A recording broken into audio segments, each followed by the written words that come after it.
আসসালামু আলাইকুম প্রিয় এলাকাবাসী, যে যেখান থেকে আমাদের এই ভিডিওটা দেখছেন সবাইকে জামাত শিবিরের পক্ষ থেকে আপনাদের সবাইকে আন্তরিক শুভেচ্ছা ও অভিনন্দন। আপনাদেরকে কিছু কথা হচ্ছে আমাদের পূর্ব খালিশপুর চৌকিদার বাড়ির আমাদের সাইফুল ভাইয়ের মাধ্যমে জামাতের পক্ষ থেকে কিছু ত্রাণ আসছে।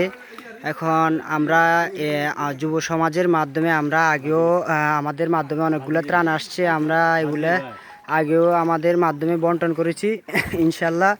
এখন আজকেও জামাতের পক্ষ থেকে আসছে আমাদের সাইফুল ভাইয়ের মাধ্যমে, আজকেও আমরা ইনশাল্লাহ এটা বন্টন করার চেষ্টা করব।